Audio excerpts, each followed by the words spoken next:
Morning of August 8th, 2024. Deep in the Amazon jungle, just a few miles outside the town of Yurimaguas, a police truck pushes itself down a muddy road toward a wooden compound, known to locals as Centro dos Mundos. A shout echoes from a cabin set off to the side of the main building. Seconds later, the door is rammed open with a rifle butt. Inside, it is dim. The floor is a chaotic scene. Overturned bowls, shattered glass, traces of a fire smoldering in the center. The air is heavy with the smell of blood and smoke. A man, nearly naked and covered from head to toe in red stains, kneels staring off into nothing. His lips move, though you can't make out what he's saying. Nearby lies the body of a woman. Her body bears multiple wounds. Around her lie clear signs of a struggle. The walls of the cabin are smeared, the floor slick. "What happened here?" asks one of the investigators, scanning the shattered room. The lead officer replies simply, "This isn't just a crime, there was a ritual." Outside, the center's staff and local residents gather. They whisper about two foreign visitors who had lived here the past few weeks. The police photograph the scene and seal off the cabin.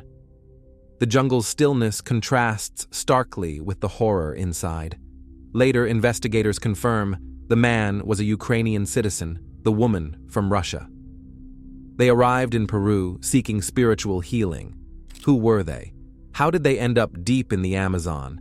And how did their quest for transformation turn into a nightmare?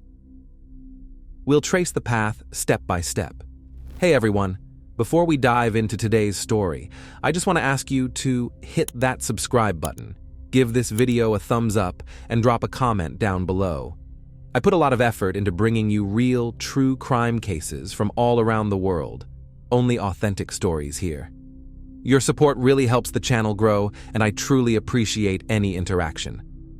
After the arrest of Ivan Kuzmin, investigators returned to the big question: what was this place where the tragedy unfolded? Centro dos Mundos was a wooden building complex about a 40-minute drive from Yurimaguas, deep in the Laredo region jungle. On the surface, a normal outpost, several cabins, a communal dining area, a ceremony space, a fire circle. But officially it presented itself as a spiritual institution, offering soul cleansing through ancient Amazonian practices. The founder of the center was a local named Pep Ordóñez. He grew up in the village of Teniente Cesar Lopez in the Alto Amazonas province. As a child, as he told people, he healed animals and my mother with my touch. From age 12, he participated in ayahuasca rituals and later declared himself a shaman. In addition, he studied acting and directing, skills which, eyewitnesses say, made his ceremonies especially persuasive. He knew how to stage spirituality like a show, vivid, theatrical, full of dramatic pauses and gestures. The center's website claimed it was a place where the worlds of spirit and humanity connect, with ayahuasca serving as a key to inner transformation. Promotional materials promised freedom from fear, trauma, and illness, the return of pure energy, and even recovery from dependency. Guests were offered lodging, daily ceremonies, personal sessions with Maestro Pep, and full immersion in the Amazon rainforest. Everything looked exotic, enticing, and safe. Travelers from around the world made their way to the center from Europe, the US, and Russia. For many, it felt like a chance to be reborn under the guidance of a shaman with 2 decades of experience. But behind the spiritual image was a chaotic system with no medical oversight or licensing. Attendees shared that hallucinogenic plants were readily available, often taken without supervision or proper dosing. The first red flags appeared long before the August incident. Several former attendees accused Pep Ordóñez of inappropriate behavior, unwanted physical contact during sessions, and so-called special healing rituals. Local media reported on aggressive advances and emotional manipulation, but no official action followed. The center stayed open, and Pep insisted that everything happening was part of the cleansing journey. Staff members later shared that many participants remained under the influence of psychoactive substances for weeks at a time. There was no medical intervention planned. Even after the tragic death of Ludmila Lazarenko, the center wasn't immediately shut down. In fact, journalists were allowed in, and the place was shown off as peaceful and serene. This raised serious doubts about the investigation's objectivity and brought up a troubling question. Why are centers like this allowed to operate unchecked? Centro dos Mundos is just one of dozens of similar centers that have sprung up along the rivers of the Amazon in recent years. They all promise enlightenment and contact with spirits, but rarely have professionals on site who can help if a ceremony spirals out of control. And if what happened in Yurimaguas ended in death, one has to wonder, how many more healing centers are hiding darkness beneath a mask of light? As investigators pieced together what had happened, the victim's name was officially released for the first time. Ludmila Lazarenko, 44 years old, a citizen of Russia. To the residents of Yurimaguas, she was just another foreign visitor searching for soul healing. But behind that name was a personal story, deep, intentional, and full of a desire for peace and inner balance. Ludmila was born in Russia. After finishing her studies, she married young and eventually moved to Thailand with her family. It was there, far from the chaos of city life, that her journey into the world of spiritual practice began. She opened her own healing center, where she led meditation sessions and workshops focused on connecting body and soul. Her method blended Eastern philosophy with shamanic traditions. On social media, she often shared her thoughts on inner light and gratitude as a way of life. Friends described Ludmila as gentle and deeply empathetic. She was a mother to 2 daughters, whom she called her greatest source of love. Despite her full schedule, she often wrote that the most important thing is to keep goodness inside, even when the world around you is falling apart. To her followers, numbering in the thousands, she was an example of someone who had found harmony between family and spirit. Over time, Ludmila dove deeper into shamanic rituals. For 9 years, she practiced meditation and cleansing ceremonies, took part in workshops, and guided others through their own journeys. Gradually, her focus shifted toward South America, a region that, in her words, carries the ancient heartbeat of the earth. In 2022, she traveled to Peru for the first time, where she met Pep Ordóñez, the founder of Centro dos Mundos. In one blog interview, she mentioned that meeting the Amazonian shamans marked a turning point for her. The jungle left a powerful impression. She called it a place where a person can hear themselves without the noise of civilization. From then on, Peru became special to her. Ludmila returned several times, each stay lasting weeks. According to her husband, the rainforest felt alive to her, welcoming. She believed the space helped her recover emotionally and spiritually. Her husband and her daughters remained in Thailand, supporting her journey even though they worried about her safety. Her public image remained immaculate, warm, kind, and always smiling in photos. Ludmila often wrote about trusting the world, sharing thoughts on love and unity with nature. Her last Instagram post appeared in March 2024, right before her trip to Peru. Under a photo taken at the airport, she wrote, "This trip will change my life. I feel I'm meant to be there." Months later, her words would take on a haunting new meaning. Ludmila set out on her 3rd trip to the Amazon, hoping to continue learning from local shamans. No one close to her could have imagined that this path, one she believed was filled with light and healing, would end in a place where darkness awaited her. After telling Ludmila's story, investigators turned their attention to the second person involved in the tragedy. Ivan Kuzmin, a man whose behavior on the day of the crime suggested a possible mental breakdown. To understand what happened in August 2024, experts began piecing together his past. Ivan was born in Ukraine, where he devoted his youth to sports, especially martial arts, pushing himself toward physical perfection. Later, he moved to Russia and began teaching capoeira, a Brazilian martial art that blends acrobatics, dance, and a philosophy of freedom. His students remembered him as energetic and charismatic, but also noted his hot temper and tendency toward extremes over time. His athletic pursuits shifted toward spiritual exploration. Ivan became interested in meditation, energy-based techniques, and breathwork. During this period, according to those close to him, he also began struggling with dependency issues. He could isolate himself for weeks, then abruptly change his social circle. His sister recalled that he often spoke about visions and a personal mission to cleanse people from negativity. In June 2022, Ivan visited Peru for the first time as a participant at the spiritual retreat, Centro dos Mundos. He enrolled in a program designed for spiritual cleansing. At first, he followed the rules, attended the ceremonies, and appeared calm and focused. But soon, his behavior took a turn.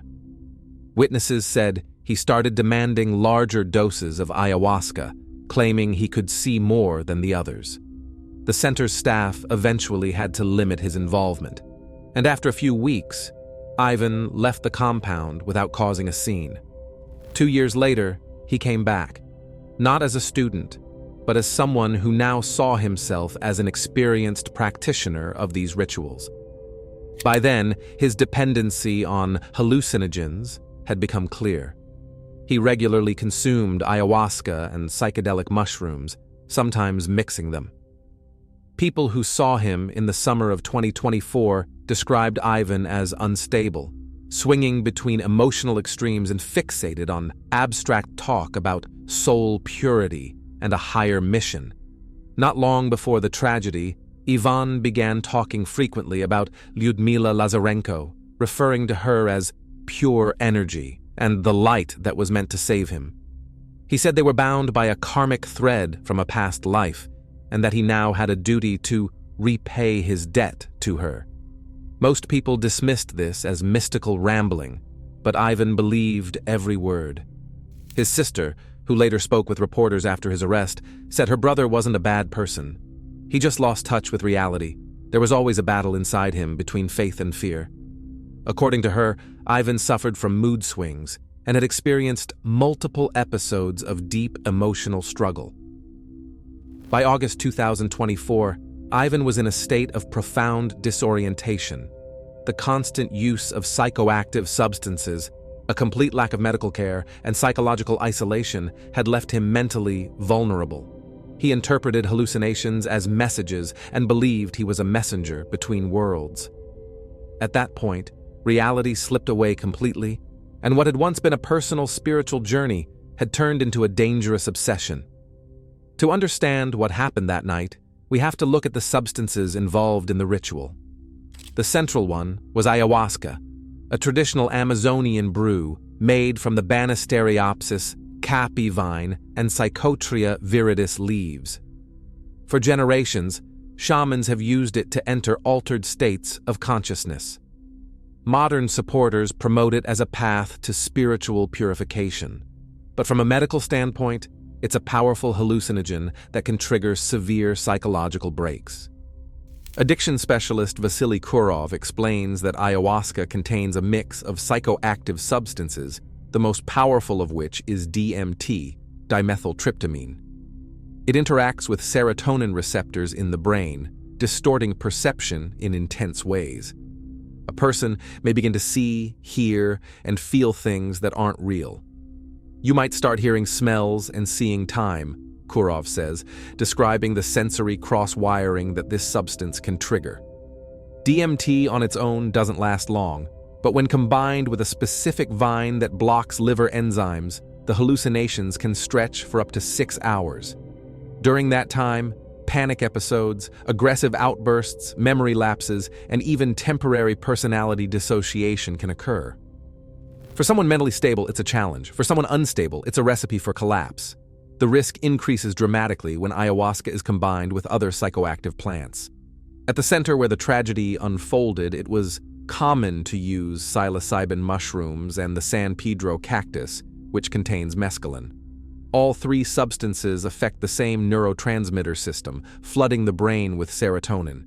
This kind of overload can lead to a serious condition known as serotonin syndrome, which brings symptoms like seizures, trouble breathing, and complete detachment from reality.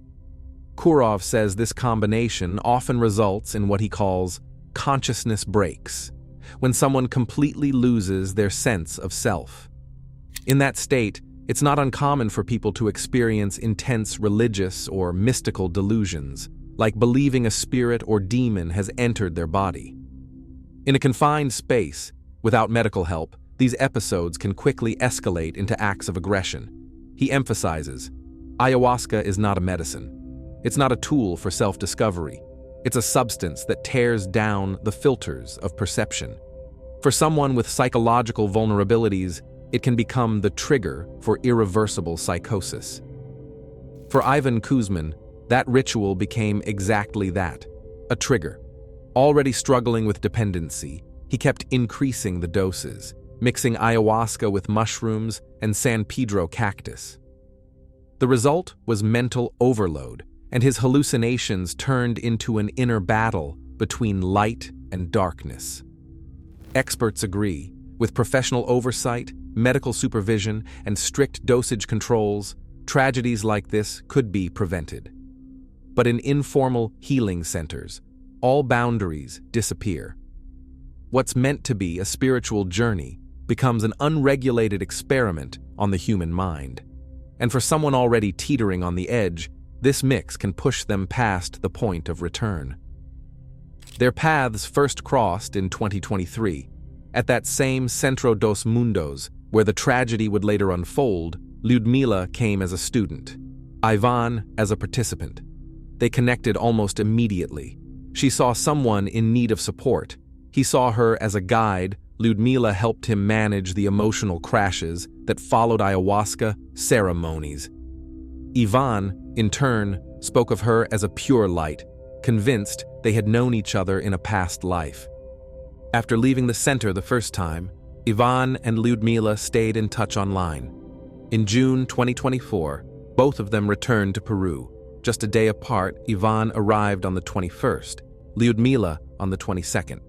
Staff at the center noted that they were nearly inseparable, attending rituals together and often disappearing into the jungle to meditate. Pep Ordóñez later stated that there was no sign of conflict between them. They looked happy. In early August, the two traveled to Laguna El Sus, near the Tarapoto region. The area is known as an energetic zone, a destination for those in search of inner peace. According to witnesses, they seemed calm and joyful there, laughing frequently and taking photos together. Once, back at the center, they chose to stay in a separate hut, saying they wanted privacy to deepen their spiritual practice. It was around this time that Ivan's behavior began raising concerns.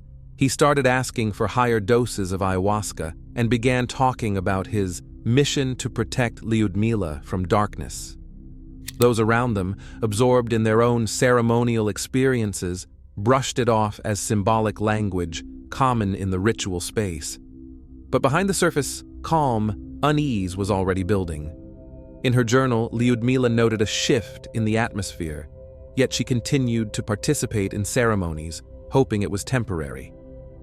Just days later, their journey would end in that very hut, where what seemed like a fated spiritual bond would spiral into a fatal delusion. August 7th, 2024. The tropical night over Yurimaguas was heavy and windless. Off to the side of the main Centro dos Mundos, buildings stood a small hut made of wood and palm leaves inside. Two people, Ludmila Lazarenko and Ivan Kuzmin. It would be their last night together. According to investigators, the two decided to perform a private ceremony that evening. Inside the hut, authorities later found remnants of ayahuasca, powdered psilocybin mushrooms, and traces of the San Pedro cactus, three of the most powerful natural psychedelics known to induce deep hallucinations. This combination is extremely dangerous, even for someone trained.